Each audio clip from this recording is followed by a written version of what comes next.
Alors bonjour à tous, aujourd'hui je vais vous faire un tutoriel montage des chironomidés.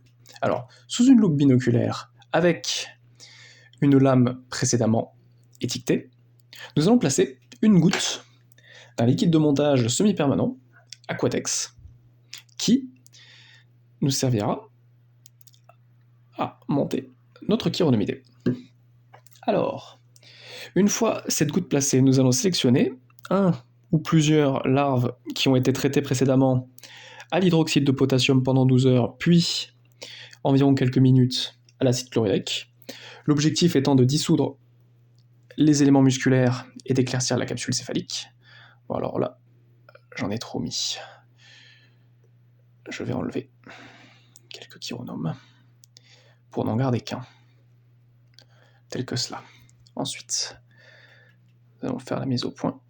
Voilà, là vous avez une larve de chironome.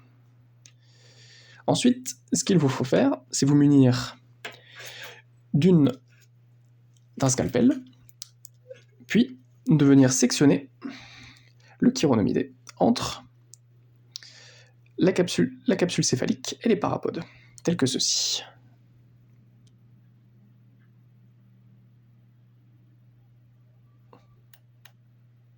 Alors il est possible de s'aider d'une épingle pour stabiliser le corps ou la tête en fonction de comment vous préférez faire.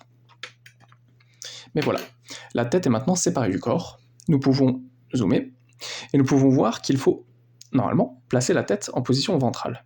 Ici, elle est déjà placée en position ventrale. Comme vous pouvez le voir, il y a l'apotome ventral qui est situé juste là, au bout de ma pince, ici en bas de la capsule, qui nous montre que la tête est bien disposée correctement. Ensuite, nous allons dézoomer et nous allons maintenant appliquer une lamelle par-dessus.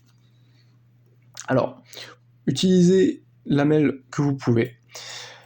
Normalement, des lamelles circulaires sont plus efficaces pour les chironomes de cette taille, puisque cela permet de mieux rentabiliser l'espace d'une lame, mais moi en l'occurrence j'en ai que des carrés aujourd'hui, donc hop, nous allons l'appliquer tel que cela, tout doucement.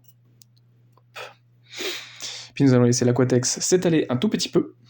Je vais repositionner à peine la lamelle. Voilà, comme ça. Et là maintenant, ensuite, nous allons venir écraser tout doucement la lamelle, sans la casser, pour essayer en fait d'étaler les pièces buccales du chironomidé,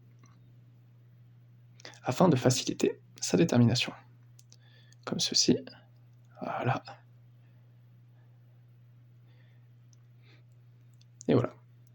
Une fois que c'est fait, vous pouvez laisser sécher au minimum une demi-heure si vous craignez pas pour votre microscope, mais le mieux c'est pendant une douzaine d'heures, le mieux c'est pendant la nuit, afin de pouvoir ensuite passer à détermination sous un microscope. Et voilà. Merci de votre attention.